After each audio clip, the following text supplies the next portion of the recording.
നമസ്കാരം. നിത്യജ്യോതിഷത്തിൻ്റെ പുതിയ ഒരു അധ്യായത്തിലേക്ക് എല്ലാവർക്കും ഹൃദ്യമായ സ്വാഗതം. 2026 വളരെ ജ്യോതിഷപരമായി പ്രാധാന്യമുള്ള ഒരു വർഷമാണ്. വ്യാഴം ഇതിൽ പതിവിന് വിപരീതമായി 3 രാശികളിലൂടെ സഞ്ചരിക്കുന്നു. ഇത് ലോക ജനതയ്ക്ക് അത്ര ഹിതകരമായ ഒരു കാര്യമല്ല.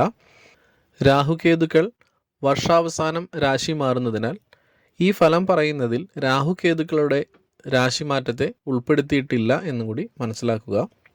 കൊല്ലവർഷം 2026 മീനക്കൂറുകാരായ പൂരോരട്ടാതിയുടെ അവസാന പാദം, ഉത്തരട്ടാതി, രേവതി എന്നീ നക്ഷത്രക്കാർക്ക് ഉണ്ടാകാവുന്ന പൊതു ജ്യോതിഷ ഫലത്തെയാണ് ഈ വീഡിയോയിലൂടെ ഞങ്ങൾ പറയുന്നത്.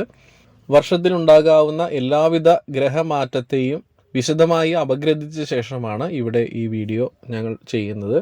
പുതുവർഷത്തിൽ ശനി ഇവരുടെ ജന്മരാശിയിലാണ് സഞ്ചരിക്കുന്നത്. അതുകൊണ്ട് തന്നെ ഇവർക്ക് 7.5 ശനിക്കാലമാണ്. 7.5 ശനി ദോഷങ്ങൾ അനുഭവിക്കേണ്ടതായി വരുന്നതാണ്. വ്യാഴം നിലവിൽ 4-ാം ഭാവത്തിൽ സ്ഥിതി ചെയ്യുന്നുവെങ്കിലും 5-ാം ഭാവത്തിലേക്ക് രാശി മാറുന്നുണ്ട്. 5-6 ഭാവത്തിലേക്ക് മാറുന്നു. കൂടുതലും 5-ാം ഭാവത്തിലാണ് സഞ്ചരിക്കുന്നത്. ഇത് വളരെ ഗുണപ്രദമാണ്. നിലവിൽ 12-ാം ഭാവത്തിൽ നിൽക്കുന്ന രാഹു വർഷാവസാനം 11-ാം ഭാവത്തിലേക്ക് രാശി മാറും. മീനക്കൂറുകാർക്ക് പുതുവർഷത്തിൽ ശനി ജന്മഭാവത്തിലാണ് സ്ഥിതി ചെയ്യുന്നത്. വ്യാഴം തൻ്റെ 4-ാം ഭാവത്തിൽ നിലവിൽ സ്ഥിതി ചെയ്യുന്നുവെങ്കിലും ജൂൺ മാസം 2-ാം തീയതിയോടുകൂടി ഏറ്റവും അനുകൂല ഭാവമായ 5-ലേക്ക് രാശി മാറും. ഒക്ടോബർ മാസത്തിൽ വ്യാഴം പിന്നെയും 6-ാം ഭാവത്തിലേക്ക് സഞ്ചരിക്കുന്നു. നിലവിൽ രാഹു അത്ര അനുകൂല സ്ഥാനത്തല്ല സ്ഥിതി ചെയ്യുന്നത്. രാഹു നിലവിൽ 12-ാം ഭാവത്തിൽ നിൽക്കുന്നു. കേതു വളരെ അനുകൂലമായ 6-ാം ഭാവത്തിലും സ്ഥിതി ചെയ്യുന്നു. ജൂൺ 2-ാം തീയതി വരെ വ്യാഴം തൻ്റെ 9-ാം ഭാവത്തിലേക്കുള്ള ദൃഷ്ടി കൊണ്ട് രാഹുവിനെ നോക്കുന്നുണ്ട്. അതിനാൽ ഉണ്ടാകാവുന്ന വലുതായ ചെലവുകളെല്ലാം വർഷത്തിൻ്റെ ആദ്യ പകുതിയിൽ വളരെ കുറവായി മാത്രമേ ഇവർക്ക് അനുഭവപ്പെടുകയുള്ളൂ.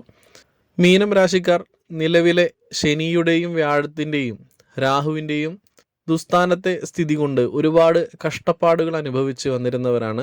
ധനപരമായി ഇവർ വളരെയധികം ബുദ്ധിമുട്ടുകളാണ് നേരിട്ടിരുന്നത്.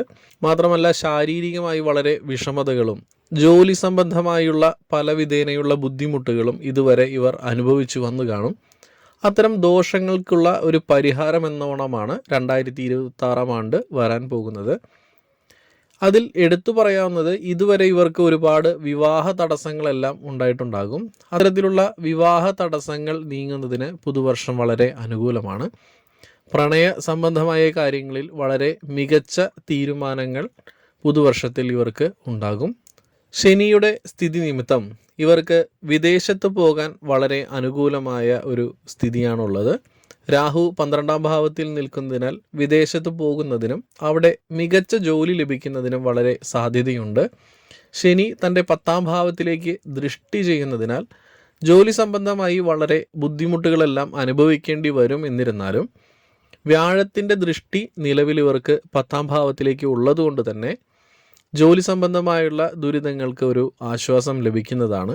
എന്നാൽ ജൂൺ 2-ാം തീയതിക്ക് ശേഷം വ്യാഴം രാശി മാറുന്നതോടുകൂടി ജോലി സംബന്ധമായി കുറച്ച് ബുദ്ധിമുട്ടുകളെല്ലാം അനുഭവിച്ചു തുടങ്ങാനിടയാകും. ജോലിഭാവത്തിലേക്ക് ശനിയുടെ ദൃഷ്ടിയുള്ളതിനാൽ തന്നെ ഇവർക്ക് ജോലി സംബന്ധമായി എല്ലാവിധ കാര്യങ്ങളും വളരെ ആത്മാർത്ഥതയോടുകൂടി ചെയ്ത് പൂർത്തിയാക്കാൻ സാധിക്കുന്നതാണ്. ജോലി സംബന്ധമായ എന്തെങ്കിലും കോഴ്സുകളോ മറ്റോ പഠിക്കുന്നതിന് വളരെ അനുകൂലമായിട്ടുള്ള ഒരു സമയമാണ് നിലവിലുള്ളത്. അത്തരത്തിൽ കോഴ്സുകളെല്ലാം പഠിക്കുകയാണെങ്കിൽ പിന്നീട് തൻ്റെ ജോലിക്ക് പ്രമോഷനോ എല്ലാം ലഭിക്കാൻ വളരെ അനുകൂലമായിട്ട് വരുന്നതാണ്. പുതുവർഷത്തിൽ ഇവരുടെ വ്യക്തിത്വത്തിന് കുറച്ചുകൂടി തെളിച്ചം വരും. അതായത് ഇവർ സ്വന്തമായി ചില തീരുമാനങ്ങളെടുത്ത് അവ നടപ്പിലാക്കുവാനായിട്ട് ശ്രമിച്ചുകൊണ്ടേയിരിക്കും. അത്തരം തീരുമാനങ്ങൾ എടുക്കുക വഴി ജീവിതത്തിൽ വളരെ ഐശ്വര്യങ്ങളെല്ലാം ഇവർക്ക് ഉണ്ടാകും. വ്യാഴം രാശി മാറിയ ശേഷം ഇവർക്ക് പൂർവിക സ്വത്ത് ലഭിക്കാനുള്ള എല്ലാവിധ ഭാവങ്ങളും കാണുന്നു. ഇവർക്ക് അനുകൂലമായ ജാതകയോഗം ഉണ്ടെങ്കിൽ പിതൃസ്വത്തോ അല്ലെങ്കിൽ മാതൃസ്വത്തോ ഇവരുടെ കൈവശം വരാൻ ഇടയാകും. ഇവർക്ക് രാഹു 12-ാം ഭാവത്തിൽ സ്ഥിതി ചെയ്യുന്നതിനാൽ ആർഭാടത്തിന് വേണ്ടി കുറച്ച് ധനം ചെലവഴിക്കുന്ന ഒരു അവസ്ഥയാണ് നിലവിലുള്ളത്. വ്യാഴം രാശി മാറുന്നതോടുകൂടി ആരോഗ്യപരമായ കാര്യങ്ങൾക്ക് കൂടി ഇവർ ധനം ചെലവഴിക്കാൻ ഇടയാകും. ബിസിനസ് സംബന്ധിയായി വർഷത്തിൻ്റെ രണ്ടാം പകുതിയിൽ കൂടുതൽ ധനം ചെലവഴിക്കാതിരിക്കുന്നതാണ് നല്ലത്. മീനം രാശിക്കൂറുകാർക്ക് മുൻപ് ലഭിച്ചിരിക്കുന്നതായ എന്തെങ്കിലും സമ്മാനങ്ങളോ മറ്റോ തിരികെ കൊടുക്കേണ്ട ഒരു അവസ്ഥാവിശേഷം ഉണ്ടാകും. സ്വർണമായോ മറ്റോ താൻ മുൻപ് സ്വീകരിച്ചിരുന്നതായ സമ്മാനങ്ങളോ മറ്റോ പുതുവർഷത്തിൽ ഇവർക്ക് തിരിച്ചു കൊടുക്കേണ്ടതായ സ്ഥിതിവിശേഷങ്ങളെല്ലാം ഉണ്ടായേക്കാം. ഇവർ മക്കളുടെ വിവാഹ കാര്യങ്ങൾക്ക് വേണ്ടിയോ അല്ലെങ്കിൽ അവർ വിദേശത്തേക്ക് പോകുന്ന ആവശ്യങ്ങൾക്ക് വേണ്ടിയോ സാമ്പത്തിക ബാധ്യതകൾ ഏറ്റെടുക്കുന്നതിന് വളരെ സാധ്യതയുണ്ട്. വ്യാഴം വർഷത്തിൻ്റെ രണ്ടാം പകുതിയിൽ അനുകൂല ഭാവത്തിലേക്ക് മാറുന്നതിനാൽ സാമ്പത്തികമായി വളരെ ബുദ്ധിമുട്ടുകളൊന്നും അനുഭവിക്കേണ്ടി വരുന്നതല്ല. ജൂൺ 2-ാം തീയതിക്ക് ശേഷം കുട്ടികളില്ലാതിരുന്നവർക്ക് വേണ്ട ചികിത്സകളെല്ലാം ചെയ്താൽ, അതായത് 2026 ആണ്ടിൽ വേണ്ട ചികിത്സകളെല്ലാം ചെയ്യുകയാണെങ്കിൽ ജൂൺ 2-ന് ശേഷം ഒരു സത്പുത്രൻ ഉണ്ടാകുന്നതിനുള്ള എല്ലാവിധ കാര്യങ്ങളും ശരിയായി വരുന്നതാണ്.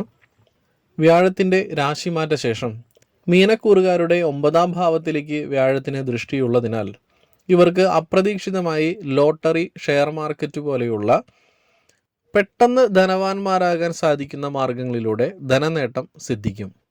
ഇവർ നിലവിലുള്ള ജോലി വിട്ട് പുതിയ ജോലികൾ ചെയ്തു തുടങ്ങുന്നതിന് സാധ്യതയുള്ള ഒരു വർഷമാണ്. ഇവർ നിലവിൽ കൈത്തൊഴിലുകളോ അല്ലെങ്കിൽ സ്വന്തമായിട്ട് അറിയാവുന്ന മറ്റെന്തെങ്കിലും വിദ്യകളോ ധനനേട്ടത്തിന് വേണ്ടി ചെയ്യുകയും അത്തരം കാര്യങ്ങളിൽ ഒരു പരിധിവരെ വിജയം നേടുകയും ചെയ്യുന്ന ഒരു സമയമാണ്. തൻ്റെ കൂട്ടുകാരെ പലപ്പോഴും അവിശ്വസിക്കേണ്ടതായോ അതല്ലെങ്കിൽ അവരുടെ പെരുമാറ്റം ശരിയല്ല എന്ന് മനസ്സിലാക്കി അവരെ ഒരല്പം അകറ്റി നിർത്തേണ്ട സ്ഥിതിവിശേഷങ്ങളെല്ലാം പുതുവർഷത്തിൽ ഉണ്ടാകുന്നതാണ്. ഇവർ സാമ്പത്തികപരമായുള്ള പല കാര്യങ്ങളെപ്പറ്റിയും കൂടുതൽ പഠിക്കുന്നതിന് ഇടയാകും. ഇൻഷുറൻസിനെ പറ്റിയും മറ്റ് ഇൻവെസ്റ്റ്മെൻറ്റ് രീതികളെപ്പറ്റിയും കൂടുതൽ പഠിക്കുന്നതിനും അത്തരം കാര്യങ്ങളിൽ കുറേശ്ശെയായി ഇൻവെസ്റ്റ് ചെയ്തു തുടങ്ങുന്നതിനുമെല്ലാം സാധ്യതയുള്ള ഒരു സമയമാണ്. ഇവർക്ക് വ്യാഴം 6-ാം ഭാവത്തിലേക്ക് സഞ്ചരിച്ചതിന് ശേഷം വയറ് സംബന്ധമായി ചില അസുഖങ്ങൾ ഉണ്ടാകുന്നതിന് സാധ്യതയുണ്ട്. വയറ് സംബന്ധമായോ അസ്ഥി സംബന്ധമായോ ചില അസുഖങ്ങൾ വരും വർഷത്തിൽ ഉണ്ടാകുന്നതിന് സാധ്യത വളരെ കൂടുതലാണ്. കുട്ടികൾക്ക് വിദ്യാസംബന്ധിയായി വളരെ അനുകൂലമായ ഒരു സമയമാണ്. അവർക്ക് വിചാരിച്ച വിഷയത്തിന് അഡ്മിഷൻ ലഭിക്കുന്നതിനോ അതല്ലെങ്കിൽ മത്സര പരീക്ഷകളിൽ വിജയം പ്രാപ്തമാക്കുന്നതിനെല്ലാം വരുന്ന വർഷത്തിൽ സാധിക്കുന്നതാണ്. അതിനാൽ തന്നെ PSC എല്ലാം പഠിക്കുന്ന ഉദ്യോഗാർത്ഥികൾ വളരെ നല്ല രീതിയിൽ പരിശ്രമിക്കാൻ നോക്കുക. മീനക്കൂറുകാർക്ക് ബിസിനസ് സംബന്ധിയായി വളരെ അനുകൂലമായ ഒരു സമയമാണ്. പ്രത്യേകിച്ച് വർഷത്തിൻ്റെ അവസാന ഭാഗത്തിൽ രാഹു രാശി മാറുന്നതോടുകൂടി ബിസിനസ് സംബന്ധമായി അതല്ലെങ്കിൽ താൻ ചെയ്യുന്ന എല്ലാ പ്രവൃത്തികളിൽ നിന്നും വളരെ മികച്ച ധനനേട്ടം ഉണ്ടാകുന്നതാണ്. അതിനാൽ തന്നെ വർഷത്തിൻ്റെ അവസാനം പുതിയ വരുമാന മാർഗങ്ങളെപ്പറ്റി പഠിച്ചു വയ്ക്കുക.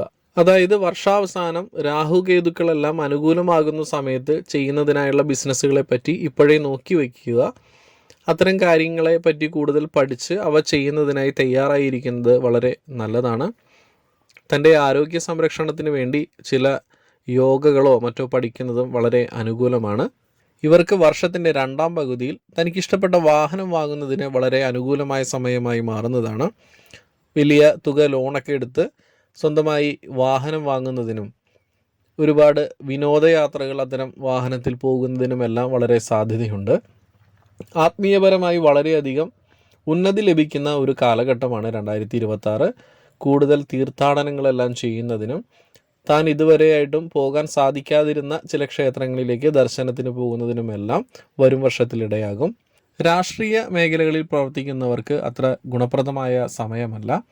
ഇവർക്ക് ചില തിരഞ്ഞെടുപ്പുകളിലും മറ്റും ചില തോൽവികളെല്ലാം വന്ന് ഭവിക്കാൻ സാധ്യതയുണ്ട്.